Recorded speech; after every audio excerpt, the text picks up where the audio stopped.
grade 4 kasi ko, may kukwento lang ako. Nagbunot na ako ng buhok sa kilikili ko. So, ayun, na bunot ko nga. After ng bunot, naligo ako. Then, nung pagkaligo ko, naglalagay kasi ako ng tawas. Ayun, yung tawas palang ginamit ko, may asin. Doon na nag-start yung kilikili ko umitim. So, hanggang grade 4, ang tagal na. Tiniis ko na maitim kilikili ko. Adi, ayun. So, ngayon, natuklasan ko nga tong this one, the Sakura 3 times Gluta Brightening. So, itatry ko. First time ko lang to i-try, guys. Ito. Then, may kasama rin na Gluta deodorant. After this, then ito. So, ito nga lang yun. Bubuksan natin. Ito yung laman niya. Order ko nga pala sa TikTok. So, ito nga yun, guys. Kikita nyo, yan. Kita nyo yan, oh. Sakura Gluta Brightening Underarm Cream 3 times. So, ilalagay mo lang siya. 2 pump lang. So, naglagay na ako kanina.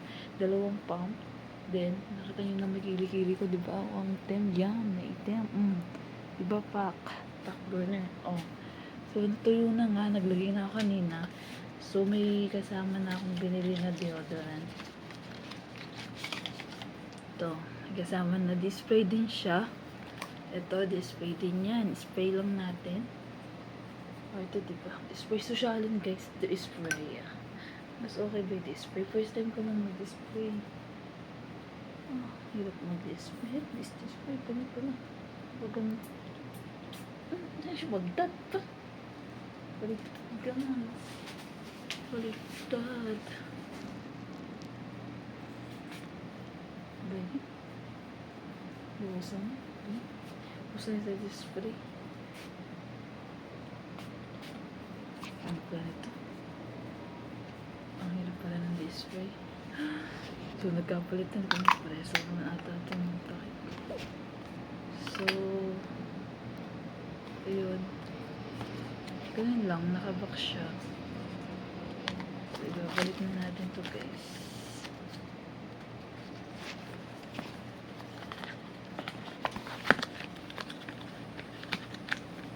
Tuwing morning daw siya ilalagay. Tapos, evening. Relax ko pa, diba? Tapos, evening ulit. Ilalagay mamaya naman. Mamaya naman natin ilalagay, guys. Gawin natin.